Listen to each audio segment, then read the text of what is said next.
Hey there, Braves fans. Welcome to another edition of State of the Braves. I'm your host, George McNair, and it is good to be back with you guys. We are coming off of a three-game series in Detroit. The Braves had a quick three-game road trip to Detroit. It was kind of an odd series in a number of ways.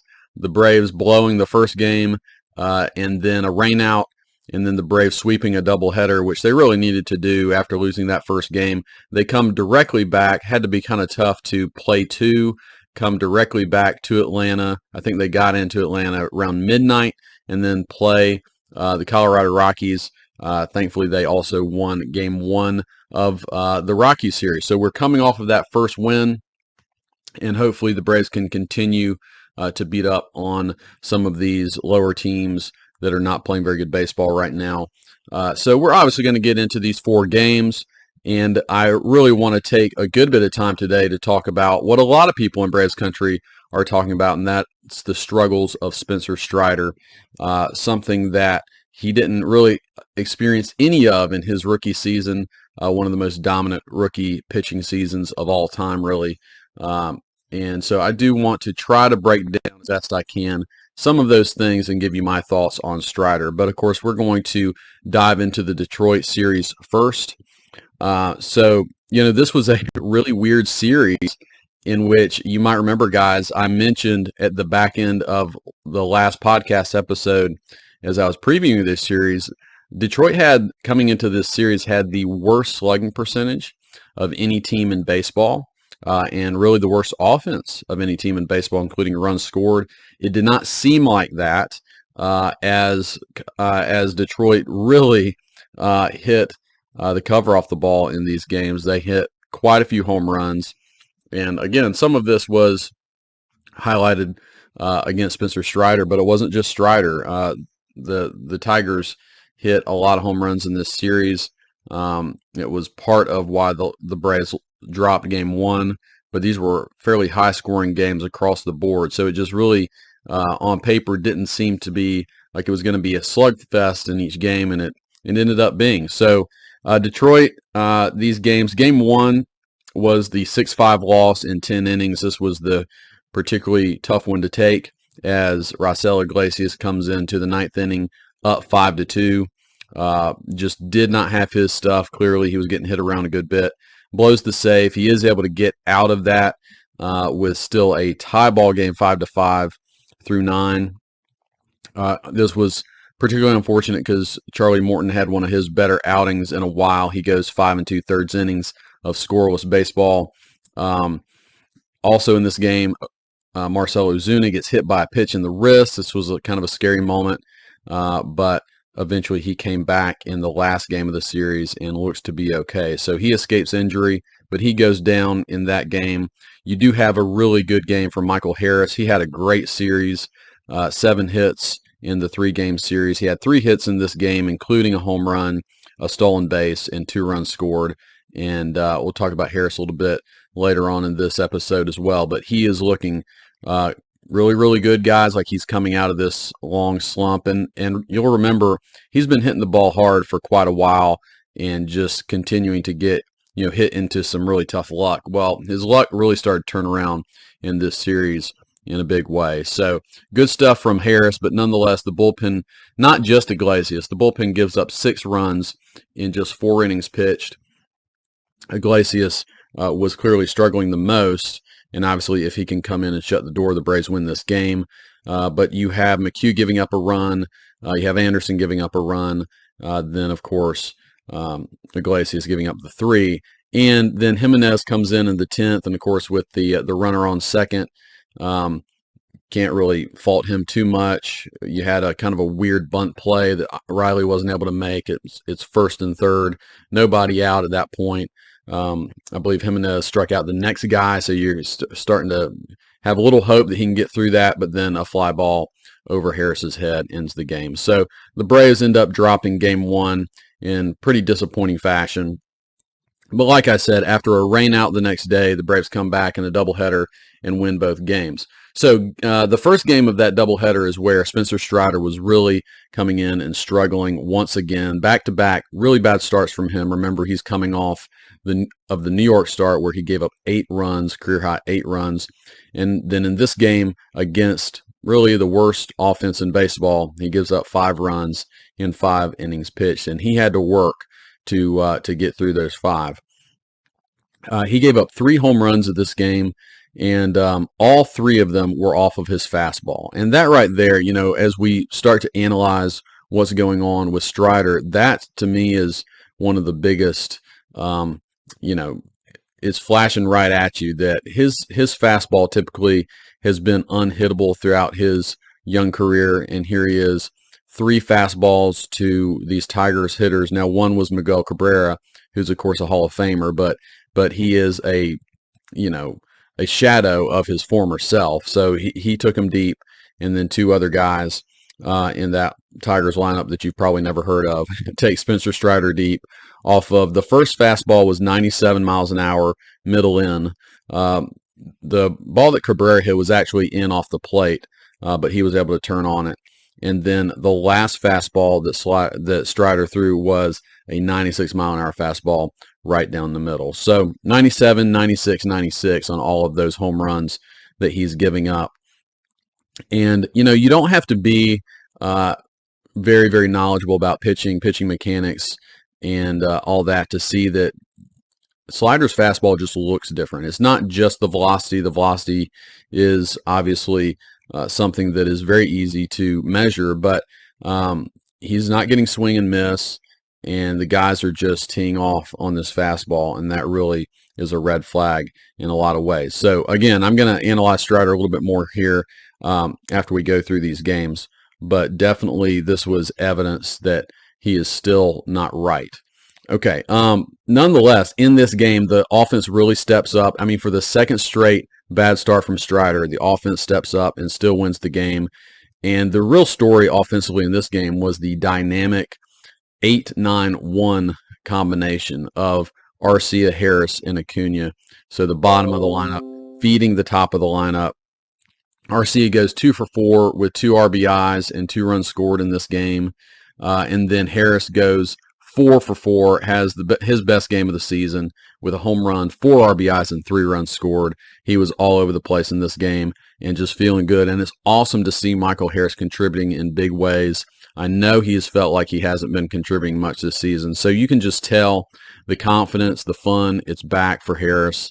And then Ronald Acuna, of course, just continues to be the MVP of the league. He had basically a one-handed home run to center field. And remember, Detroit has basically, it's one of the hardest parks in baseball to hit home runs in, and has the deepest center field, I think, in all baseball. And Acuna on a hanging slider just one-hands it out to left center field. Incredibly impressive home run. He goes 3 for 5 in this game, 3 RBIs, 3 runs scored. So those 3 guys were just on base all day long, doing all sorts of good things in this one. So the Braves take that game 10-7. Now, game 3 in Detroit, the Braves squeaked it out, but they go up 5-1 early on, and then the Tigers come back and tie it 5-5 in the middle innings. And then thankfully Eddie Rosario hits a solo home run. I believe that was in the 6th inning, and the Braves don't look back. They end up winning that game 6-5. This is one where Dylan Dodd came up as the 27th man. MLB lets you do that in doubleheaders. So the Braves brought him up for this spot start. He only went 4 innings, gave up 5 runs, wasn't particularly good. But you kind of give him a little bit of grace. I mean, he's getting flown into the game early morning and then has to pitch in the second game of a doubleheader. Nonetheless, Dodd hasn't been incredibly good this season when he has been called on. He's had a couple good outings. This was not one of them, but at least he doesn't totally blow up, and the Braves are able to win the game. They have 3 bombs in this game. Ozzie Albies hit an early 2-run homer, and then Ronald Acuna, if you didn't see this home run, go check it out.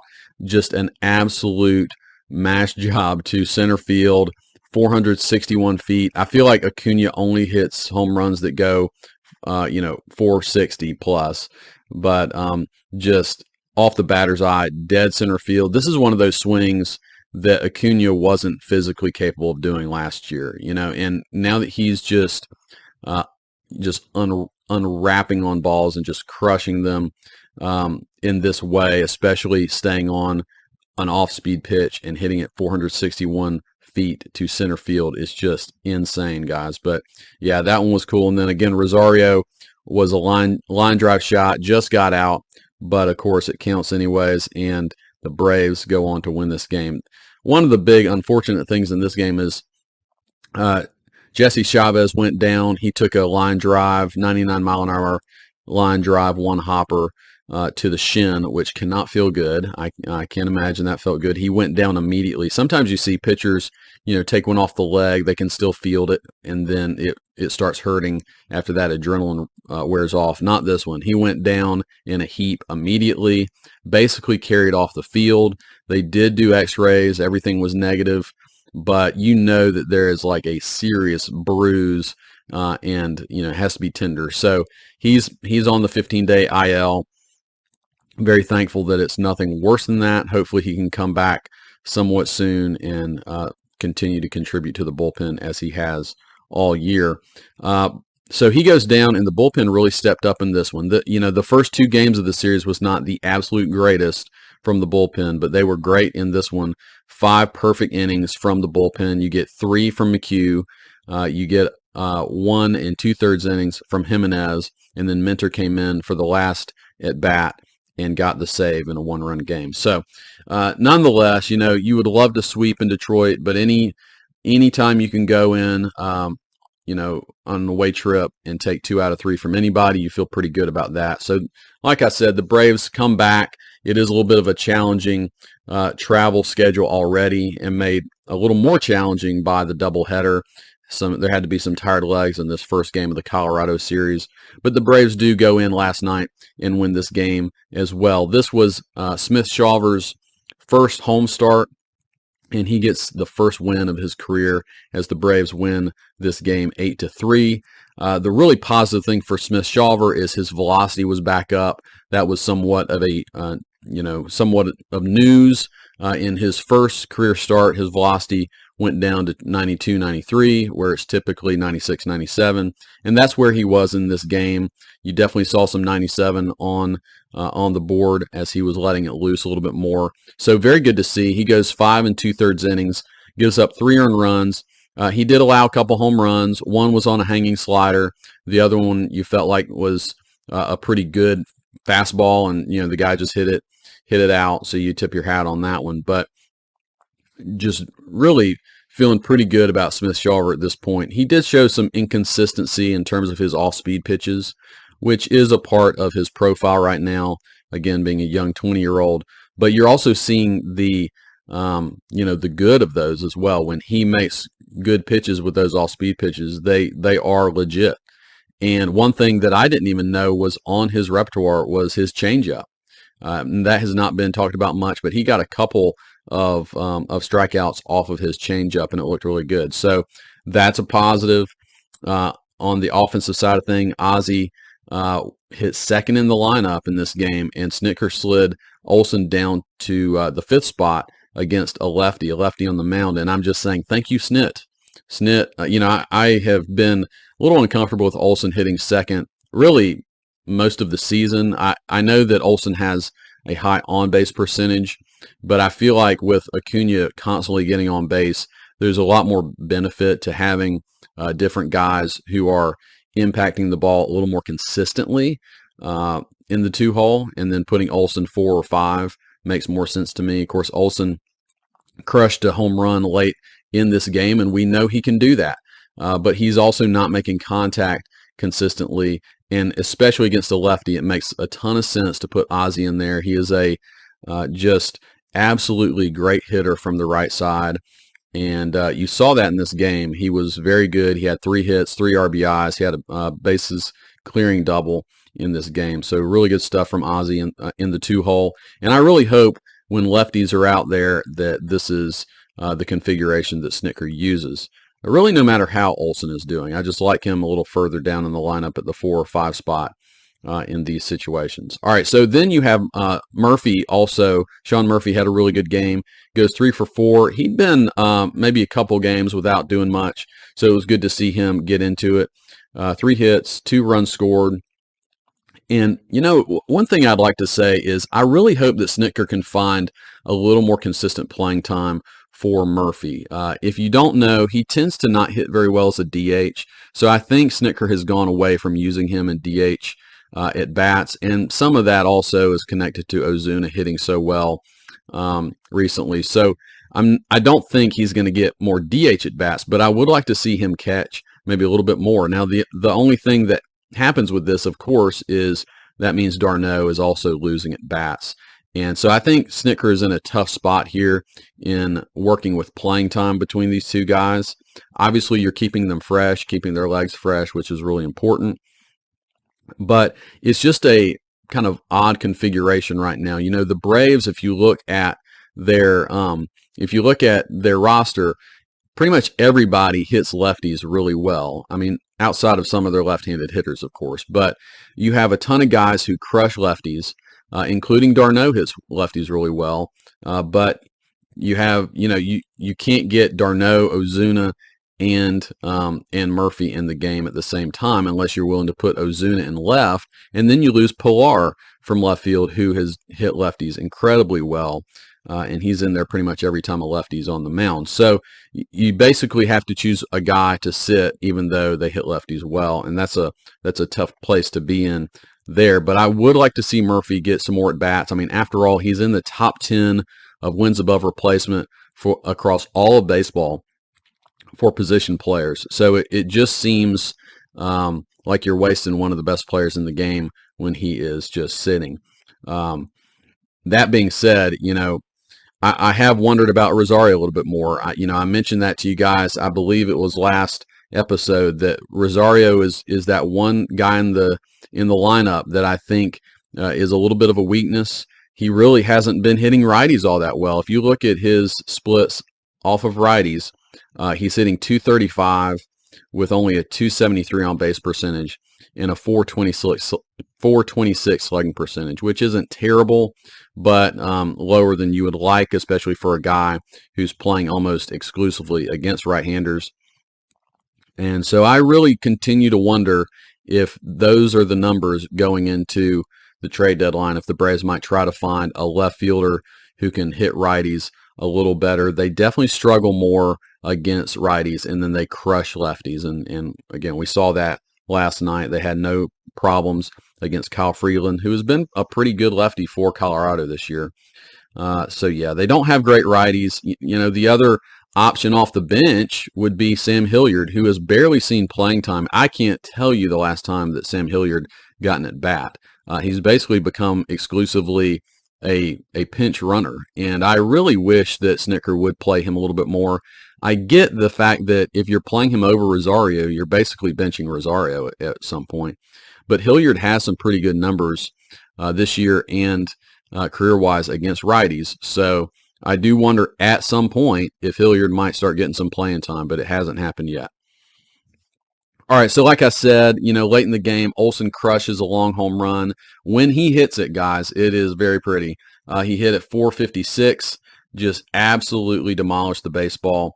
I think, when you watch Olson, he's a hard guy to read in terms of body language. He's really a pretty quiet guy generally, but I think right now he's somewhat frustrated. When he hits a home run, it almost comes across like, oh, thank goodness. It's almost like not a positive. So I don't know. I really hope that he starts going a little bit better. I probably will talk about Olson in an upcoming episode and just do a little bit more of a deep dive on him and the type of player he is. I think probably there's quite a few Braves fans out there who are pretty frustrated with Olson. It's obviously great when he hits a home run. It seems like he doesn't do a whole lot else other than walk or hit a home run or strike out. So if you do have frustration with Olson, I get it. But again, I'd like to talk about him a little bit more in another episode, and probably Riley too, because Riley through all these games, you notice I didn't mention him at all. He has really started to struggle again in a way that makes me nervous, like he's getting back into those bad habits where he was about a month ago. It looked like he was coming out of that. Now it looks like he's back in it, pulling off the ball, a lot of balls off the end of the bat, weak fly balls, weak ground balls, and not going to right field. So hopefully he can adjust that again, but we'll have to see, obviously, on that one. All right, so nonetheless, the Braves have won 3 of these last 4 games. They are now sitting at 43-26, best record in the National League, best run differential in the National League. They're plus 77 run differential. They're 8-2 in their last 10 games. And they are 5 up on Miami. Miami is second in the division right now. They're 8 up on Philly, and they're 10.5 up on the reeling New York Mets. And I think I mentioned this to you before, guys, but the Braves are the only National League East team with a positive run differential. It is astounding. Miami, again, having a pretty good season record-wise, which obviously is what really matters, but run differential is a generally good way to judge a team and how good they are and do they have the staying power. Miami is a minus 30 run differential, and yet they're only 5 games behind the Braves. They're 7-3 in their last 10. They generally are winning games, but it's kind of head-scratching how you could be minus 30 and still have a decent record. Philly is minus 20 run differential, and New York is minus 23 run differential. So none of these teams seem to be proving like they're really strong teams. Now, Philly was pretty hurt, and of course, they've gotten Bryce Harper back. So I think that negative 20 might not be too accurate to the kind of team they are, but regardless, it's pretty interesting that all 3 of those teams are minus run differentials by a significant margin. Philly is 8-2 in their last 10 games. They're playing pretty good baseball right now. New York 2-8 in their last 10 games, struggling mightily, and they're going through a tough stretch of games too. They're playing some good teams. Recently played the Yankees. So, all right. Well, let's get into Spencer Strider a little bit and the trials. And actually, I want to start here by talking about the trials of Michael Harris and Spencer Strider. You know, baseball guys all the time talk about sophomore slumps, and it is a real thing. It's not a guaranteed thing, but the truth is baseball does a really good job. You know, opponents do a good job of adjusting to what you do well, attacking your weaknesses, learning your weaknesses and attacking them.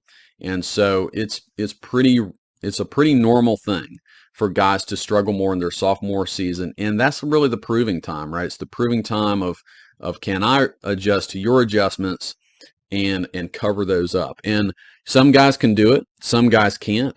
I have a lot of belief in both of these guys. And of course, we've already seen Michael Harris start to turn it around in a big way. And we know the kind of talent both of these guys have. So I'm not generally, what I can tell you guys is I'm not concerned long term.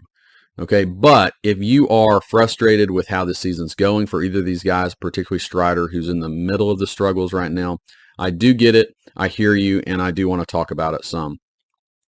So my first thing, you know, baseball is hard. Baseball is a hard game to play, particularly hard game to play consistently. It is a game built on failure. As they say, I know it's an old school thing, but if you know you fail 7 out of 10 times in baseball and you're considered a great hitter.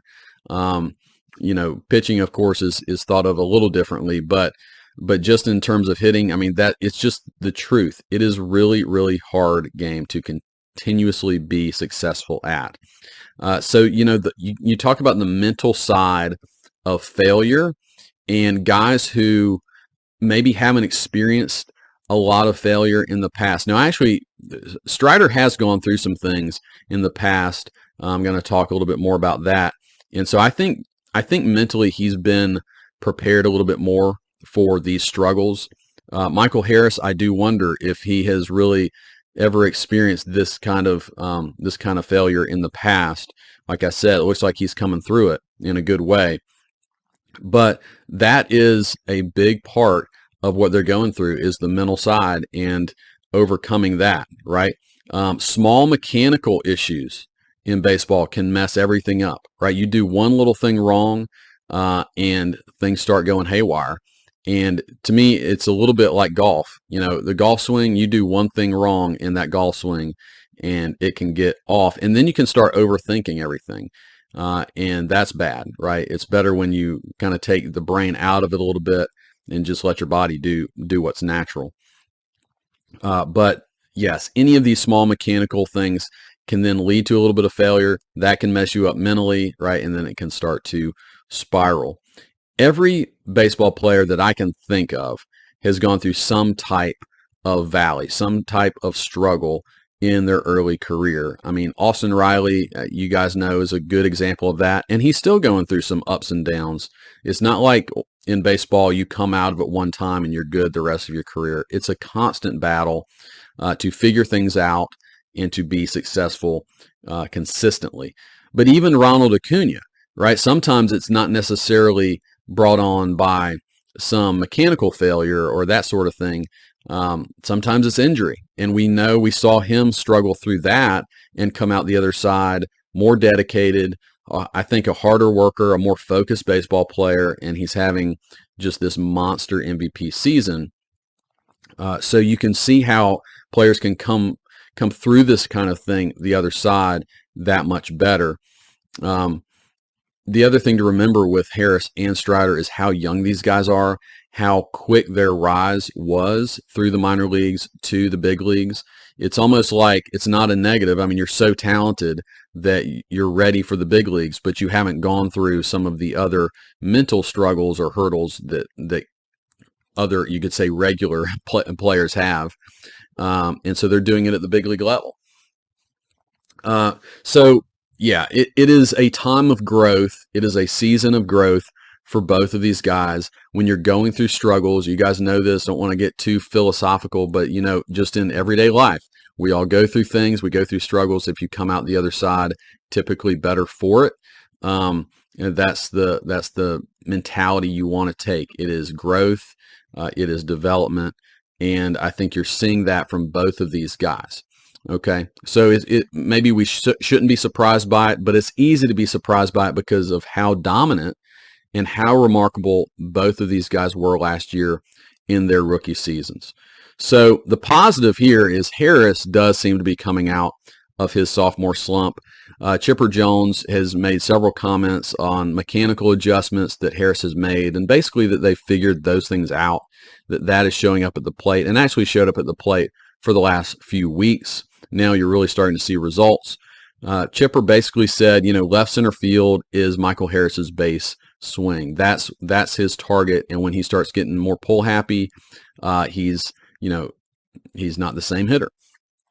I think of Harris almost like as a right-handed Austin Riley. They're very similar in that when they start getting too pull happy, then they're not the best in terms of reading pitches. They swing at a lot of balls. They chase. And that was particularly true of Harris. So when Chipper said that, that Harris's base swing is to left center field, I had a little bit of a flashback. The first time I ever saw Michael Harris's highlight for Michael Harris was he was in low A. He was probably at Rome or something like that, and he hit a home run right down the left field line. So a total opposite field shot. And remember, in the minor leagues, Michael Harris was not a big home run hitter. He really started hitting home runs right before he got called up.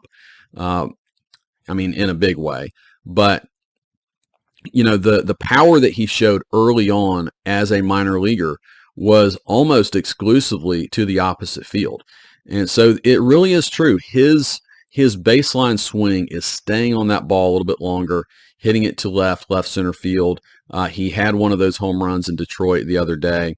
And he's starting to do that, right? Swing it strikes instead of balls.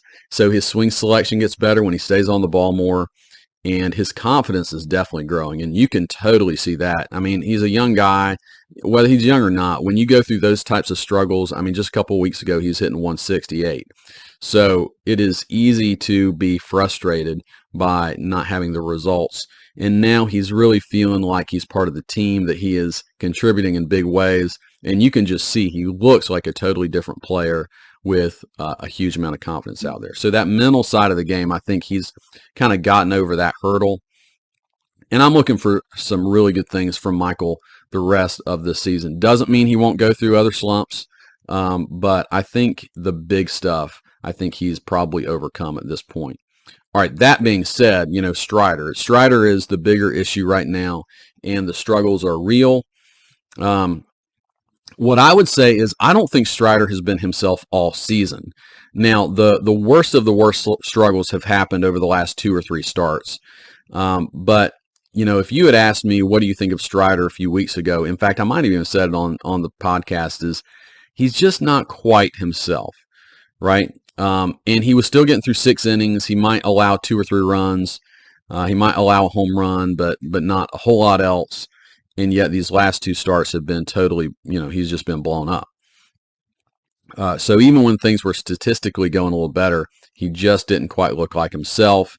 One way that is easy to measure there is his velocity, which everybody is recognizing is a tick down from last season.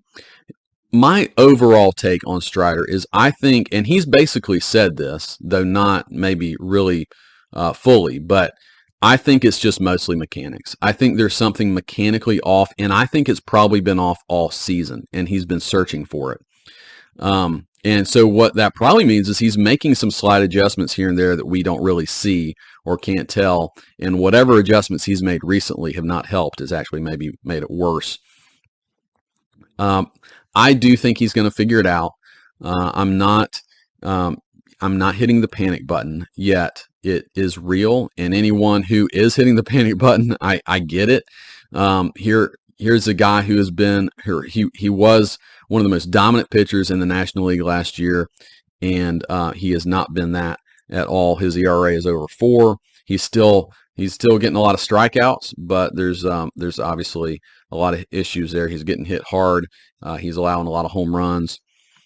So when I start to break down Strider and really start to think about it, the first thing I want to do is really remember accurately how good he was last season. So what I did is I went back and I watched his September 1st start last season against the Rockies. You might remember this game. This was the game in which he set the Braves single game record for strikeouts. He struck out 16. Now, at first I was like, am I being unfair? I'm watching his greatest start ever, and then I'm comparing it to this season. Maybe that's a little, maybe I should just, find a random start. But I thought, no, let's go ahead and look at what does he look like at his very best. He only allowed, I think, a couple hits in that game. He allowed no runs, over 8 innings pitched, 16 strikeouts. And this was, again, in September. So it was late in the season. He had quite a few innings on his arm at that point. So let me give you a couple of brief observations from that game. Number one, he hit 101 miles an hour in that game. And he consistently hit 99. I would say 90, 98, 99 were the 2 most consistent numbers you were seeing on his fastball. He hit 99 miles an hour in the 7th inning, and the very last hitter he faced in the top of the 8th, he hit 98. So the velocity, he basically has not been, he'll occasionally hit 98 this season, but he's more 96, 97, right? So the velocity is number one, and like I said, it's the obvious thing that everyone can take note of. The other thing that I noticed in that game that I really do remember from last season is how much better he was at locating his fastball. What you're seeing in that game is he's constantly on the edges of the box. He's either just inside the box, on the edge, or just outside. And sometimes hitters, of course, are going to chase a ball that's just outside or just low or that sort of thing. So he was getting a little more chase. He was getting more weak contact off of those balls, and then he was dotting the zone and getting called strikes a lot more as well. So locating that fastball, that's something that we really have not seen much this year. The fastball tends to be either right down the middle or at least a good portion of the heart of the plate, or it's a non-competitive ball and guys are not chasing it. So that's the fastball. Now the slider also looks different to me, and this is just by my eyes. Okay, so maybe I'm making too much of it, but to me, the slider had a different depth, had a different movement, and he was also locating the slider better, right? It was one of those where he would either he would throw it and it would in below the zone or just to the corner low, and every now and then he'd put one higher, but typically that was a get me over first pitch strike slider. Everybody's looking for the fastball because he's throwing that so well, and then he can throw that slider. And of course, the better he is with his fastball, the more up that slider is going to play anyways. And so he was just absolutely dominant in this start, and both of those pitches were lights out. And remember, last year he wasn't even having to worry about throwing this changeup that I think he feels like he's had to throw some just to give a different look. So he didn't even have to think about throwing the changeup in this start against the Rockies last year. So you look at that, and he definitely is a different version of himself. Strider has admitted in recent interviews that his mechanics are off, right? And when you watch him, he's absolutely doing that. He is showing you that he's searching, right? He's searching for command. Most of his pitches, or at least a lot of his pitches are getting too much of the plate. And if you're throwing 99 to 100, you're going to get away with a lot more of those, right? But instead, he's 96, 97. You've got guys who are, I think, probably just sitting on his fastball, and they're able to catch up to it more. So if his mechanics are even just slightly off, I think what you're seeing is one of two things. I think you're seeing either he's taking a little bit off to try to be more pinpoint with his command, or simply the mechanics are off and they're just kind of throwing everything slightly out of whack. But I do think it's primarily a mechanical thing. Now, I'm sure, too, there are some confidence issues with him right now, too. I mean, when's the last time Spencer Strider gave up these types of home runs and these types of runs? So this is probably new territory for him in a way. But I do have a lot of confidence in the guy. I think he's incredibly smart. I think he has been through a lot in the past to get to this point, and I think he'll overcome it. But right now, yeah, he's off. You're not making something up. Something is a little off there. Just one other measure I can see that recently is very obvious. So in 2022, his rookie season, he threw 131 and 2/3 innings, and he only allowed 7 home runs the entire season. So in 2023, 78 and 2/3 innings, he's already given up 12 home runs, and a lot of that is very recent. So over his last 27 innings pitched, he's given up 8 home runs. So I think this is where it's really become a little more obvious that something's off. Like I said, I think velocity and some things were happening already that weren't showing up in as extreme a way, but when people are tagging you for 2-3 home runs a game, it gets a little more obvious. So should we be concerned about Strider long term, or you could just be a little more broad? Should we be concerned about Strider and the fact that his velocity is down? Well, number one, his velocity is down. We're not just making it up. The numbers say that he's about 1 mile per hour slower this year than he was last year. That's not extreme. And I think if it was more extreme, you would start to be worrying about some kind of injury. I don't think Strider's going to go out there injured. So I really am not concerned that there's something wrong with his arm. I mean, not to mention, the guy's still throwing an average of 97.1 miles per hour on his fastball. But it's not just his fastball, by the way. Every pitch is about, his slider and changeup as well, are about 1 mile per hour slower. So it's consistent across the board. But it's not just velocity, right? So yeah, he's throwing a mile per hour slower. Maybe that's helping guys catch up a little bit, but it's the quality of every pitch, right? The quality of every pitch is down. Like I've already talked about the command, but even the action on that, the fastball and the slider, it's not what you saw. I mean, and again, it's just the eyeball test, but you go back and watch starts from Strider last year, it looks different. And I guarantee you he knows that and he's aware of that. So am I worried about Strider? Well, yes and no. Okay, no, I'm not worried in terms of, I'm not worried that he's injured. I'm not worried that this is going to be the kind of pitcher he is for the rest of his career, anything like that. But I am worried in the short term, okay, because I do think it's a sign that his mechanics are off, and I don't know that that's going to be something that he's going to be very quickly able to fix. He obviously has been off for a little while and hasn't fixed it yet. This is a guy who he's probably more knowledgeable about his delivery and his mechanics than most pitchers in baseball. Why do I say that? If you know his story, so Strider at Clemson is thrown in the low 90s. He has Tommy John surgery, and he basically remakes the type of pitcher he was. He takes a deep dive, with all of, this kinesiology and movement of the body and just studying different pitchers. And this is how I'm going to gain more velocity. He does all of this. And at that point, his senior season at Clemson, he's throwing 97, right? So he's able to tick up a lot. And it wasn't just him. I'm sure he had help with coaches and that sort of thing. But he himself is meticulous in knowing and tracking every pitch that he makes and his mechanics. So he knows himself well. I do wonder if that could actually, kind of backfire on him a little bit, that he's so cerebral that maybe he could get lost in his own head and instead of just, simplifying what he's doing. But nonetheless, I mean, this guy has been through it.